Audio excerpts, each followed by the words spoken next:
اتنے سوراخ ہیں جتنے حضرت آدم علیہ السلام سے قیامت کے آخری دن تک لوگوں کی تعداد، جس میں ہر سوراخ ہر وہ انسان ہے جو قیامت کے بعد دوبارہ زندہ کیا جائے گا۔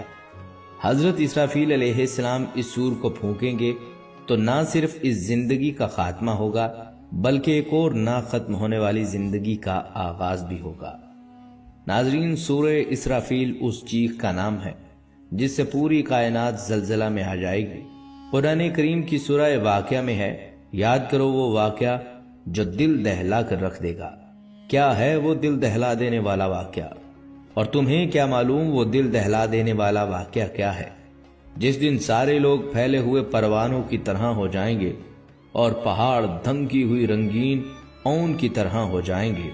جس شخص کے پلڑے وزنی ہوں گے، یعنی جس نے دنیا میں اچھے اعمال کیے ہوں گے، وہ تو من پسند زندگی میں ہوگا، یعنی جنت میں ہوگا، اور جس کے پلڑے ہلکے ہوں گے، یعنی جس نے دنیا میں اپنی خواہش کی اتباع کی ہوگی، تو اس کا ٹھکانہ ایک گہرا گڑھا ہوگا۔ اور تمہیں کیا معلوم کہ وہ گہرا گڑھا کیا چیز ہے؟ وہ ایک دہکتی ہوئی آگ ہے جس میں اللہ کے نافرمانوں اور گنہگاروں کو ڈالا جائے گا۔ اللہ تعالیٰ نے قرآن کریم میں اس دن کا بار بار ذکر فرمایا، صرف یوم القیامہ کا لفظ 80 جگہوں پر وارد ہوا ہے۔ دیگر مذہبی کتابوں میں بھی اس دن کا تذکرہ ملتا ہے، حتیٰ کہ عیسائی اور یہودی بھی اس دن کو برحق مانتے ہیں۔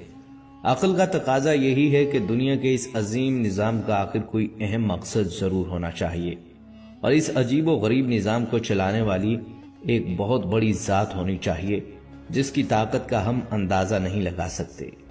ناظرین، روز قیامت کے حوالے سے اللہ تعالیٰ کا ارشاد ہے، جب آسمان پھٹ جائے گا، زمین کو کھینچ دیا جائے گا، یعنی زمین کو ربڑ کی طرح کھینچ کر موجودہ سائز سے بہت بڑا کر دیا جائے گا تاکہ اس دنیا کے وجود سے لے کر قیامت تک کے لوگ سما سکیں، اور اس کے اندر جو کچھ ہے وہ اسے باہر پھینک دے گی اور خالی ہو جائے گی۔ سورہ نساء میں ارشاد ربانی ہے، اللہ وہ ہے کہ اس کے سوا کوئی معبود نہیں، وہ تمہیں ضرور بالضرور قیامت کے دن جمع کرے گا جس کے آنے میں کوئی شک نہیں ہے، اور کون ہے جو اللہ سے زیادہ بات کا سچا ہو۔ حضور کریم صلی اللہ علیہ وآلہ وسلم نے ایک مرتبہ شہادت اور درمیان والی انگلی کو ملا کر ارشاد فرمایا کہ جس طرح یہ دونوں انگلیاں ایک دوسرے سے ملی ہوئی ہیں، بس سمجھیں کہ میں بھی قیامت کے۔ پوری ویڈیو دیکھنے کا لنک ڈسکرپشن میں دے دیا گیا ہے، اور اگر ایسی معلومات والی ویڈیو دیکھنا چاہتے ہیں تو مجھے سبسکرائب کریں اور صدقہ جاریہ کی نیت سے سب کے ساتھ شیئر کریں۔ شکریہ۔